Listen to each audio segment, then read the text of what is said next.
suspending telephone mu bia no wo mu ehubo enem rasebedefie yebusua etoto owura Ablakwa ano esanse yaboni din se niema toto na akwema obeye soafo a obehwe eye amanone ensem na wode atodwa se sani exposes na woye no eyade ba akwa bo man Ghana panka sika bebre behwere no nyame adom yensa ka sika na eba betoto eniema na yatoto na no na ano en wode tudwa se diplomatic relations ne de Jesse Ghana for any amahodo for nim na no ayonkofo ede yentem no eyesona yentem se de be ya enne power bo ade de adom ye no ebetimi aboa amayen apem akọ enkan wose ade ba akọ a eboa ye pa sesei ene se wofre bibiman ba akọ kọ ebibiman fufuro mu a unhia visa eye visa free wose ye panti yenkoso sa na emoa ebibiman. To have you for the African Prosperity Dialogues. But this has become an annual forum that allows important discussions on how to improve cooperation on our continent between our nations. So we thank you for the honor done us in coming to lend your presence to this important forum. Africa is a growing continent with a lot of potential, and one of the drawbacks we have is the low level of trade and cooperation between our countries. So we believe that dialogues and fora like the African Prosperity Dialogue allow us to exchange views about how to make our continent better. Happily today, we are beginning to see an opening up of our continent. Many countries are adopting visa-free arrangements so that it allows free movement of people amongst our countries. In Ghana, we believe that African people should be able to move freely, maritime transport. And so far, the routes of trade are between us and our colonial masters. And so our trade infrastructure is not between ourselves. The railways take us to ports so that we can export to Europe.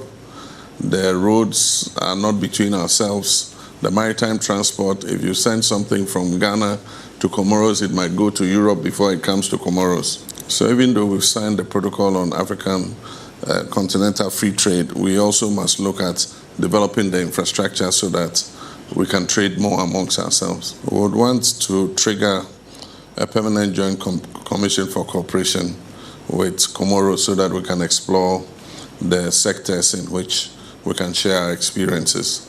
And I'm sure that this your visit will facilitate that process.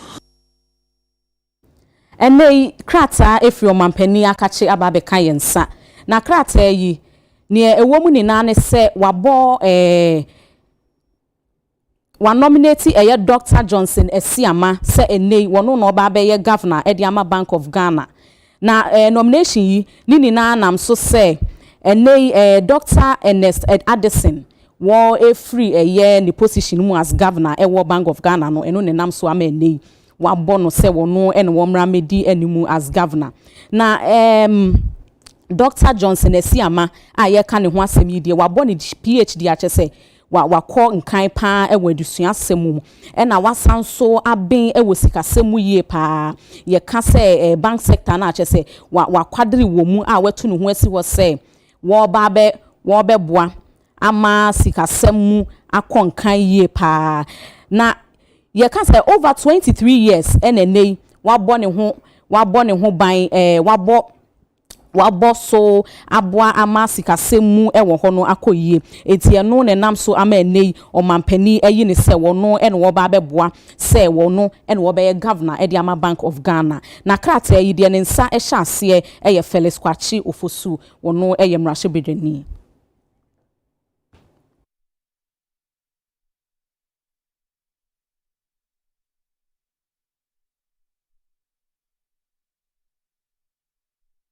Iyebeko emrahye bedwafie na yene amanebofo Emmanuel Akoli atwetwen komo nya ntie se emrahye bedwam chiame abo owura Nelson Defiamapo anodompre ene emienu bi omoka ho din se eye emrahye bedwafie asetena no watwentwen omo so anase wa suspend omo enti yekọ na ima ede ho nsem no asman owura Akoli Mr. Otman kan mo akwa abanwumre ye mia na ensem na ye no kre ena sen ne sitie yo Emra Appointment Committee egu edwuma so na wo mu wie eye opinion ya bu ni din sem omeye oswafo obehwe agudi so no Honorable Kofi Adams ena anche ena basabasa esi eye appointment committee be a womotena ediye won vetting no de ekofa asem no ba ye ne se na majority 4% ye toaso eveti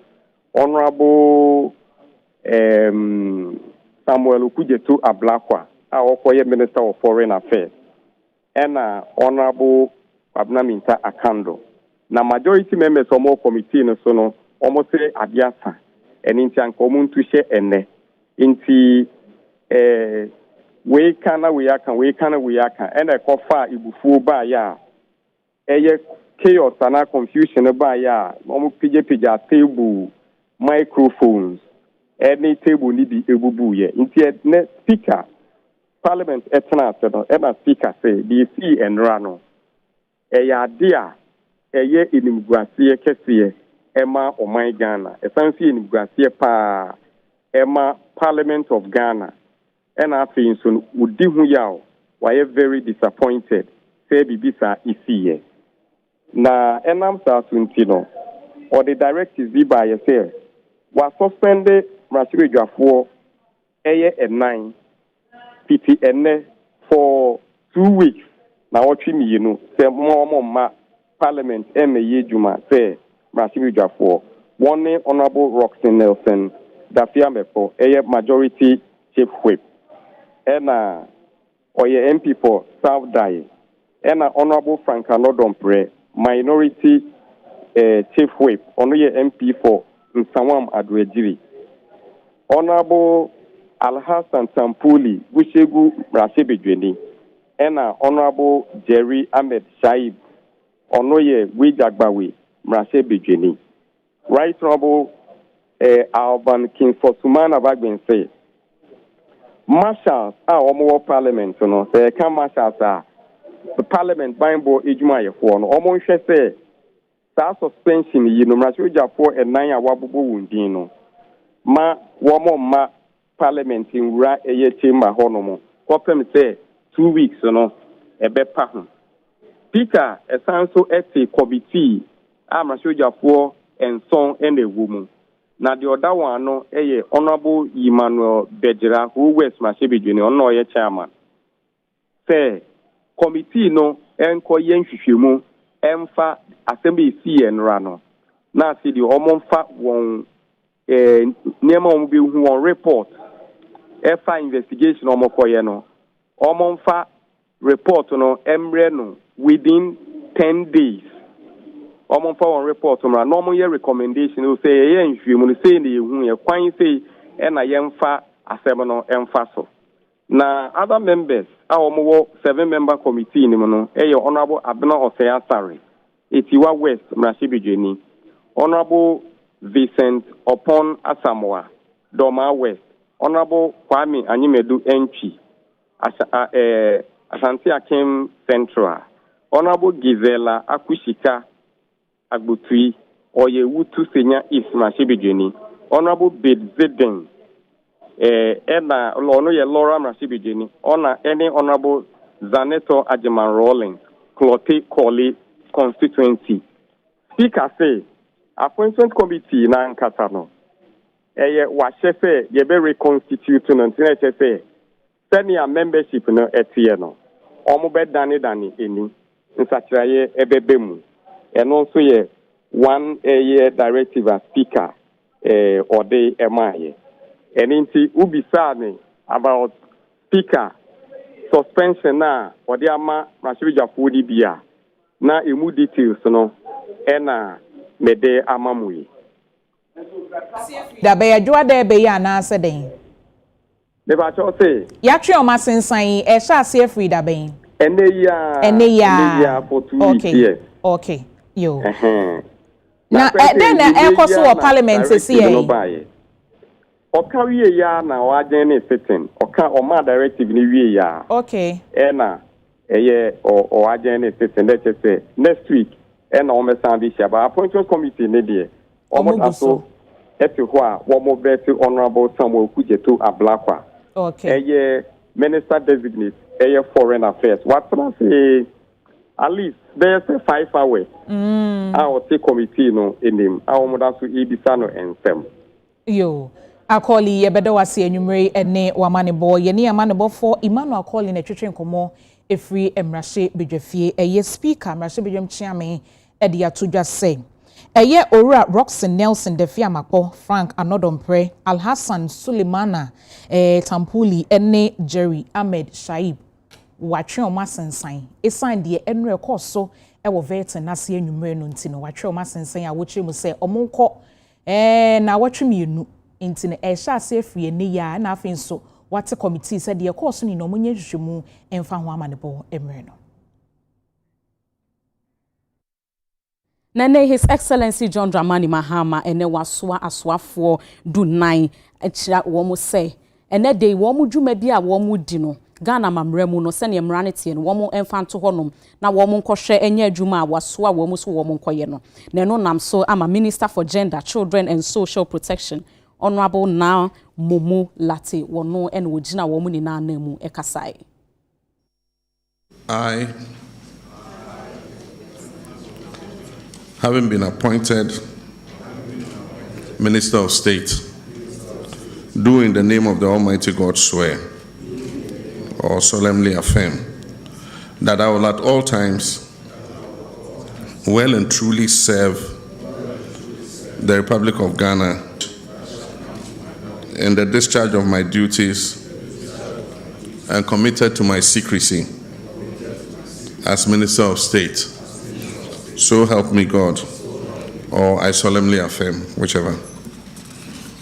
Okay, we'll take the oath of allegiance. And again, you follow that order.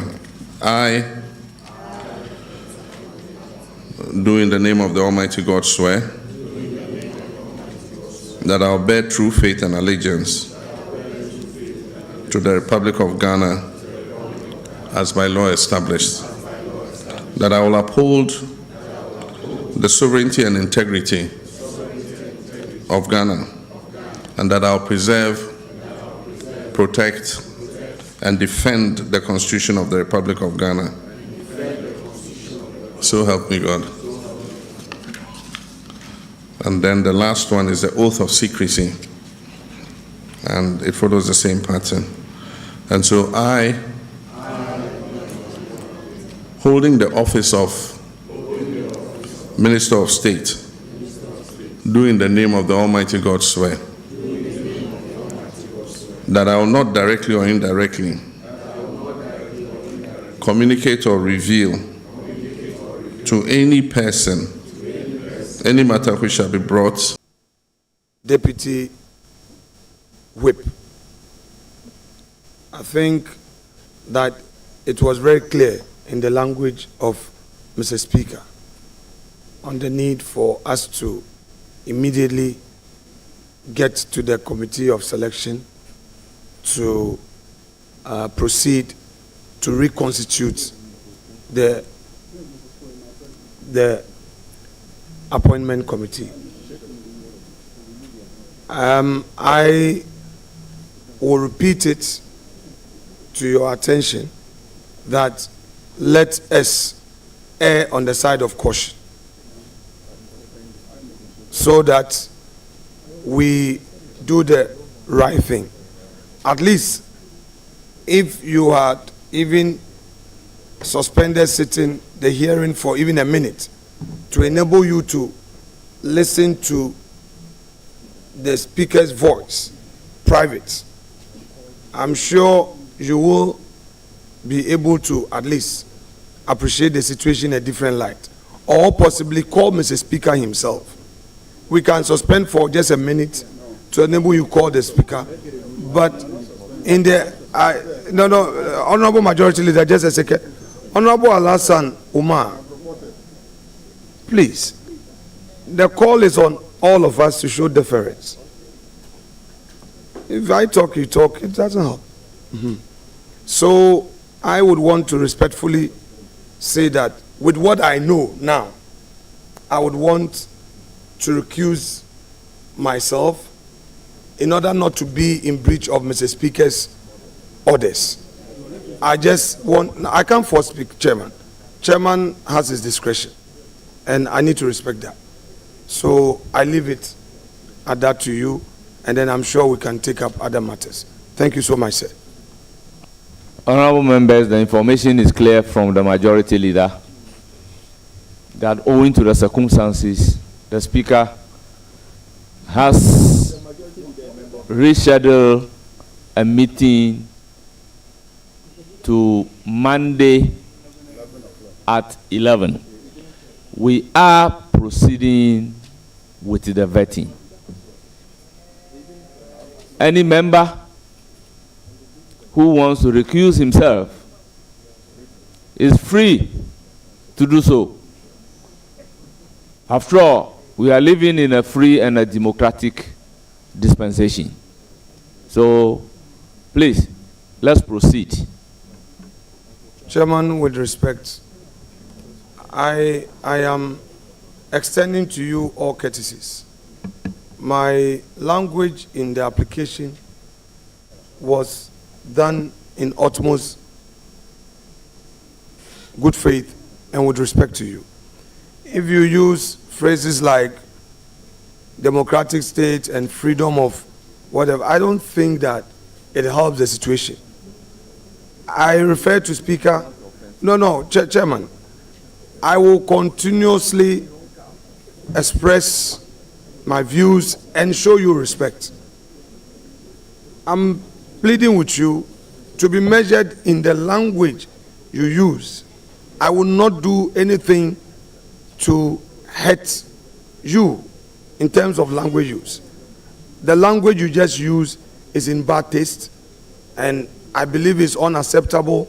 If it pleases you, you may withdraw. If you say you are the chairman and what you say is final, it's fine. But at least I've made my point to you. Honorable members, unless the minority leader has been able to point exactly to free or how free and democratic dispensation will be unparliamentary, I will be glad to withdraw it. But this is a phrase that we always use even on the floor of Parliament, and by our own standing order. It's not in bad taste, it is not unparliamentary, it is not insulting. So clearly, I do not know why we are even going on this tangent. So, honorable members, I beg, let's make progress. But from the indication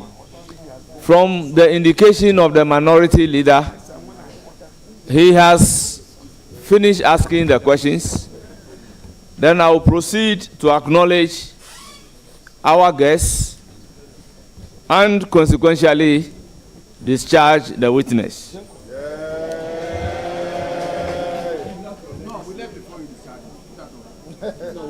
Honourable members, we have Mrs. Executive Director Edema African Center for Parliamentary Affairs, wono enoyo Dr. Rashid Rahman. What they are to just say enran sensema esi wo mahye appointment committee vet nase no na ntwa yi kura enu nti wo ma wo sense table na microphones no esese wo mutuaka esan se wo ntumi mfa nkeka nyama mom no wo ntwa mo ho na aban ensa mfa sika ensa beto mu ho wo ma say no nko ade ese wo mu etuaka. That's what it is, and Ghanaians are watching. I mean, hearing. So if you look at other places, you know, like for instance, you look at some of the nominees being vetted in the US at the same time that we have this vetting. I mean, somebody appears there. I mean, he's going to the Ministry of Health. They're asking him questions like, you said you don't believe in vaccines. Now you are going to preside over this. I mean, how do you measure the two? I think those are the kind of, and there are many questions that they can ask of nominees rather than veering into the kind of personal political vendetta, which then leads to what we saw yesterday. Because you see, it's a build-up. From day one, it's a build-up. And then I think yesterday it got to the breaking point. And then we saw what happened, unfortunately. I mean, they themselves embarrassing themselves in the full glare of the public and the global audience. It's bad. I think people who are responsible, and we have the tapes. You guys give us the tapes. We saw those who destroyed. I mean, if you destroy public property, it doesn't matter whether you are doing parliamentary work or not.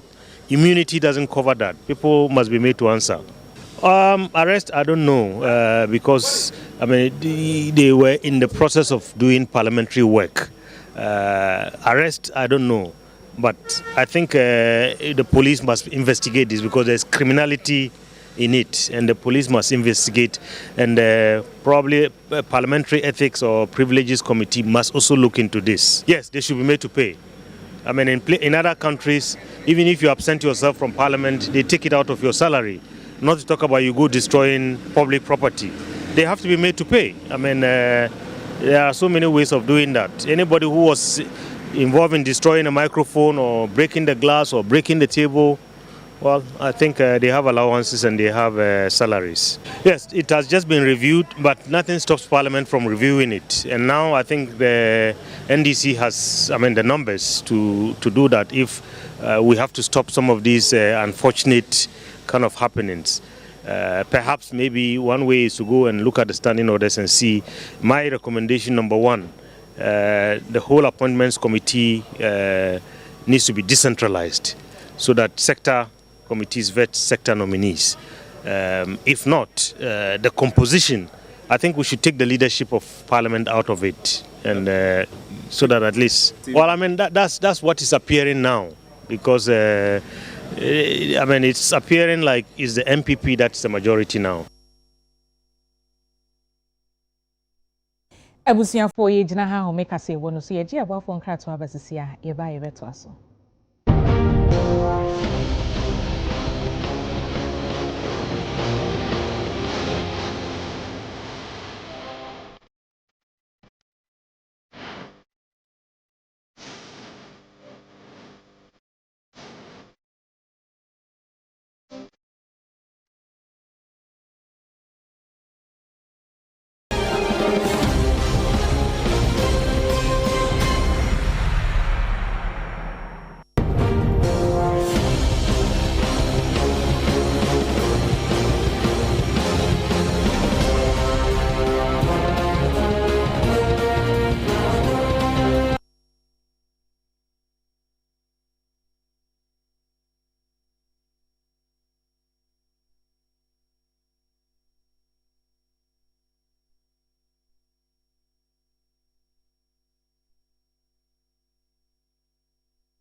Ebusiafo ye mamu nyina kwa abaye to akase ye bono eso na kanemra shebedwani ema lower west achim eye odmunyamfo gifty clenam enempuni mpudwumadi obepiemu ewa ha na wochire mu say de sede wodi atodwa wonye NPP ni babim wababa ye NDC ni ba mapa a omagena tom na wo hunu say NDC aban abai omo betena so ache yi pa isan so mo hwehwe mapa ebetimi aboa ma oman no egina. The next 20 years NDC is going to govern. Hey, are they weird? Because from President Mahama to the chief of staff to the lowest, they have a very solid human resource to continue govern properly for Ghanaians to benefit. What is saying? You see, it's not a joke. If you sit where I sit and you know what I know, then you know that NDC is here for business. MPP 2000, for instance, President Kufuor, every advert, MPP people Kufuor, but you do the 2000, all of them in me. Okay. So from there, I had helped the party. I have worked in the party in different Saabesi Tamamibeye MP. Okay. Now good work for MPP. As much as we to have benefited, so it's a win-win thing. Okay. Yeah. Me busa sa because me busa say ebia no mo say ye nuane ye mpene ma wonko. Nya say mpene say eni eden so na mom ye ne nko kasa. Asem bia ni ho a e ba ye ntena senka. Na say o gifty. Eden ya na ha o. Get pansensem ya politics onim. E betie bi ye be offend bi but brave back na ye move forward a. Obeko. Oh. President Mahama can use some words Ababase or something like no Ababase. Okay. No Ababase. I'm gone forever. I'm for NDC, and every knowledge I have, by the grace of God, every wisdom I have, every experience I have, I am going to support the NDC to move Ghana forward. National Development Planning Commission ene wo mo de hyehyeye bi egu akwemu na hyehyeye o mo di gu akwemu afi 2022 ni afi 2025 se no ene obeboa amampuntuo bi aye hwehwe ne yensa aka no ene wo mo ni UTV Central for Kasai no wo mo kire mu se afi e wo ya nimu no hyehyeye na wo mo de egu akwemu no ene ebeboa ama aka ho de tie ni se ye hwe ayi framework ana krata na ye hyehyeye no ye share sakrata no eda ho a wokọ ministries, department and agencies almost so behwe so no man kasa dia ye omo plan na wokọ district assemblies na omo nyina so behwe so no mo dia ye omo plan and regional coordinating councils no so omo hwe sa so no mo dia ye omo plan sa plan no mo ye na ye 2022 to 2025 na ade a ye huni say se ye sa nyoma we nyina na se ye hwe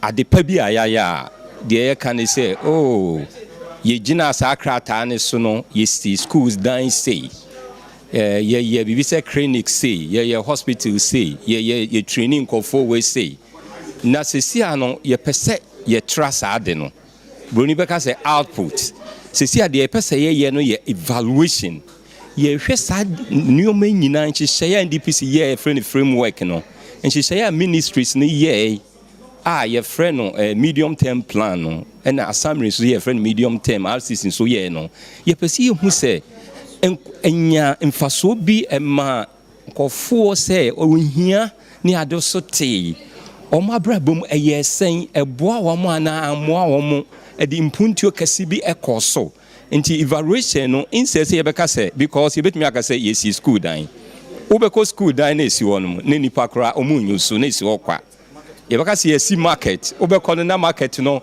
kofo se market we de kwan wanti yen ye de ye nkoho nti se we use output ne kind de ubeka se why ade papa ba se si na ye bese ye hwe se enipa omunya mfaso free and any evaluation ye no e friend no impact evaluation nyoma course ne be hu se san hihye na ye no etimi boa enkwala etimi boa ema it me boa disabled ade na amoa no nti ye hwe enuoma na be free mu aba ama ye foforo na ye beye na yetimi eyeden ye de ahyehyem na enuoma akoso because ya anye sa evaluation na tambia no de ye pese ye ya na ye pese sesi a yesesa na ye ade bia entimi amoa nipa amma nipa impuntio ankoso yetimi sesa enti na ya hyase ye evaluation enti ye wi a nkrata na bebem no fundings na bebem na ye de ye 2026 to 2029 no ye be fremo na nso ye de atomanim.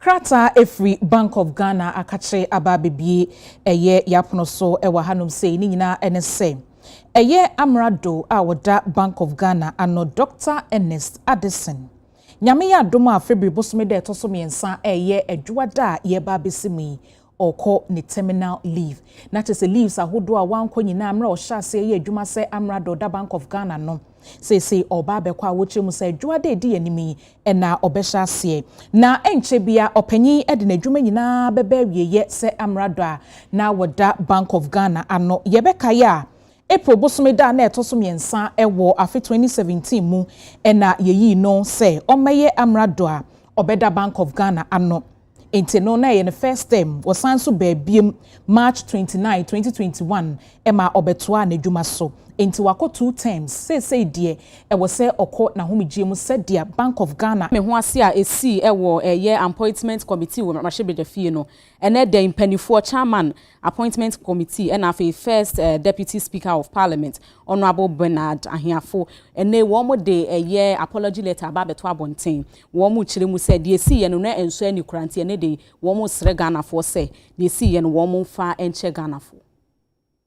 Honorable members, last night during our sitting, what started as a disagreement between members of the committee with regard to vetting some of His Excellency the President's ministerial nominees degenerated into a full-blown physical altercation between members of the committee, leading to the destruction of some furniture and microphones in the committee room and disruption of proceedings, causing the sitting to end abruptly.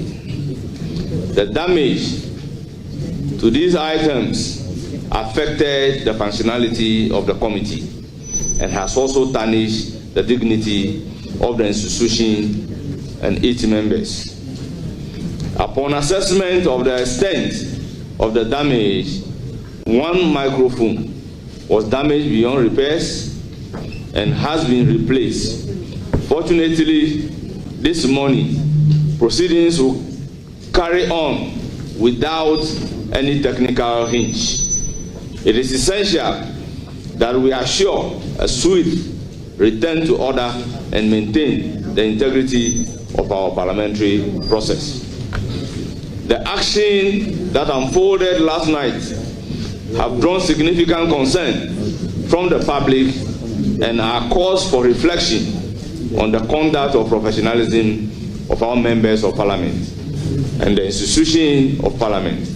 It is crucial that we restore confidence in our committees' ability to function effectively and responsibly. While forcefully, disagreements during plenary and committees are commonplace, and indeed heckling and filibustering between and among members are permissible.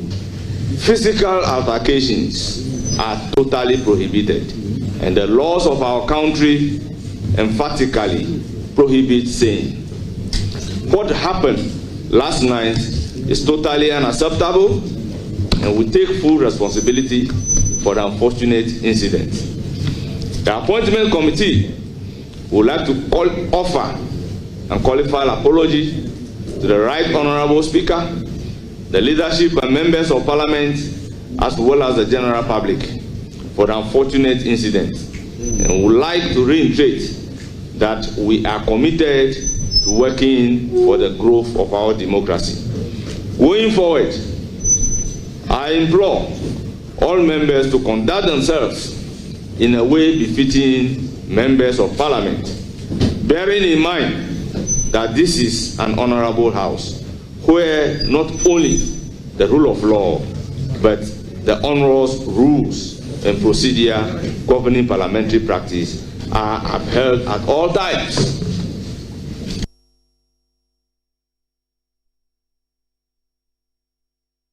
Ebusuafo yesen homeso agi abafo nkrato mienu etoso ye basisia.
Adesmama ye mama kwaba ye to akase bono so e di amamo.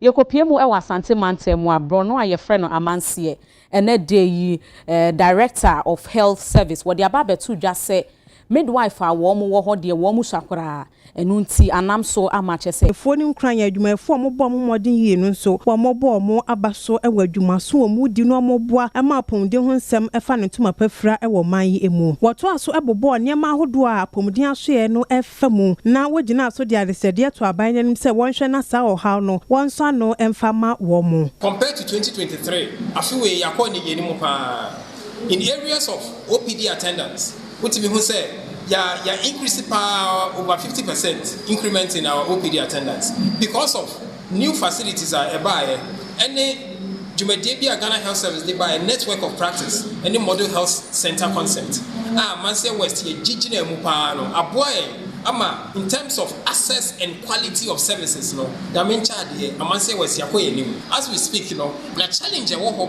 pa no staffing midwives. The midwives mission to show geographical equity in terms of distribution. 2023 now from but 2024 no, there has been an improvement. But now most of them must serve above 10 years. It will be 15 years, and let's say be about 20 years. And because of that, but should they be reposting every district? Because we'll be serving 10 years, 15 years, not pass up a reposting director. We see not just with more than so because we sacrifices some power. But over column, yenya ebi emeshana. We should the last year December, I buy a bomode yenya new staff. But Ghana Health Service, Amansie West District na making in terms of numbers it was roughly about 18 to 20. A mobile company midwife, which means that in terms of skilled deliveries, midwives, it is still a challenge. And until the best say, I buy and do me need more staff. In Amansie West, staffing issue, very critical. Yes, I say, I buy a boy, need more staff.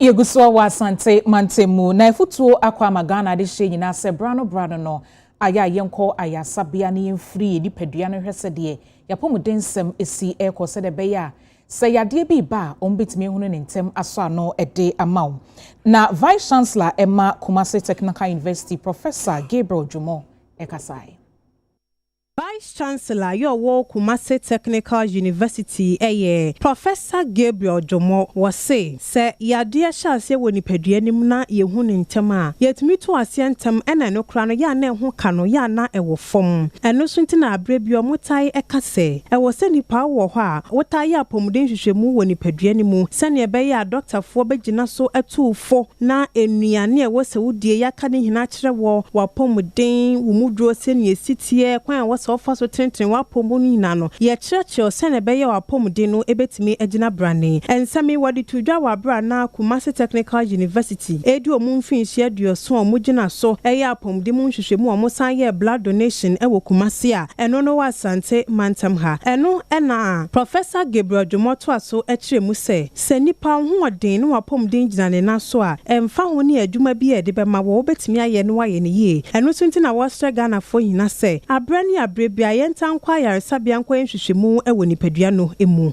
medical outreach one of the activities yaka se ye pese ye in the sense you say ye hwe yapomudi a protocol se be be say our health is our wealth on den any idea o se o ma no ehia wo pa say celebrate your 70th anniversary na yamfa yapomuden anye idea ehia yen na enwie peye enu ntino ye say no yema medical outreach say be hwehwe yapomuden enso enye activities ni bia ebeye as part of the 70th anniversary enemba bebrebe ni na mo a omo yare so munim so omo yare ntino ye won say no your students your community omo our community we need to pay much attention and then consider their health enti say ye celebrate 70th anniversary I will say one of the activities here paramount to us here ye say the beya say ukuta pomdin a bibie ne ho a wontimi ye ntina ehye nkran say no e wo say the medical outreach e ka ho say the be ya yapomudin yebitime nya hoden na yetumi aye adwuma e wo say ye Eno actually no wamo a apomuden hwehwemu no ene blood donation wo munya aso mfaso nso ne UTV kase ye twetwe nkomo sei Makoda hospital da and I needed blood but na me nya moja so mete say bia obi hia moja na say obi nso wo ahoyehie ma I feel say situation na me komu no me person nipa no so be dey e be call that same situation mo into no the least opportunity amenya no me dey me donate blood ya boa obi nso no so dey ehia moja dey age no kwa me ko hospital na patient ba ko hia moja ba na doctors ne pre munya moja emma no etimiti wana me say se kamesum nya ya kamechi moja ama no ha nti ehye me nkuran say mesumachi moja ama obi a na obi so ho kire na obenya bi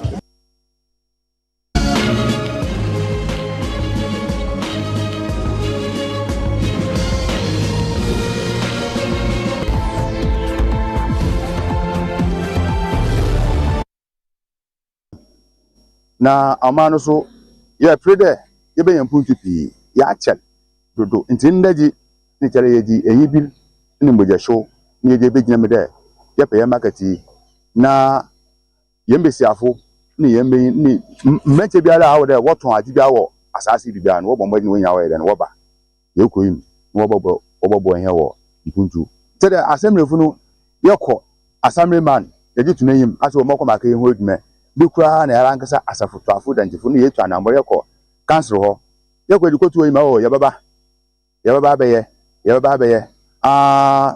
ni akafa ahuna ye daba feel na ha mi ayemu pa ni ya pire ya mi ya feel ya mesese wo bodu na mempempedu ndi assembly fo no se ke ye tu assembly ja ye tiri be chel aba me ye mbesi afo no wojugban no wor kasa mpemfo a wo kron a da sebe ye ndwinu won but ye dwunu won so na bebia ahoji ni be fi baba nso on be ya ekere no kwa aye but say di ye ntwan assembly anede de man ye chance ja twan assembly na yin abani na wo so are den wa babo en ye mpuntu djuma we ye mpuntu djuma akichi ndabun no walo banya ala pa ko yi medudo mana ya ye red there awala gwe ya bani ya be ye nti nda isin ye begina ya na ye safe na akas ya da obofo ye mpuntu djuma asale ye gwe makati ya jema inyanu amanu yenya sende ya be shasi so abanso anhwe ye kwan port pi wo amba na mabo yen na madina na mutu ado because so mu ye market wa muntu mu komade na nkedugo aya na mutu ado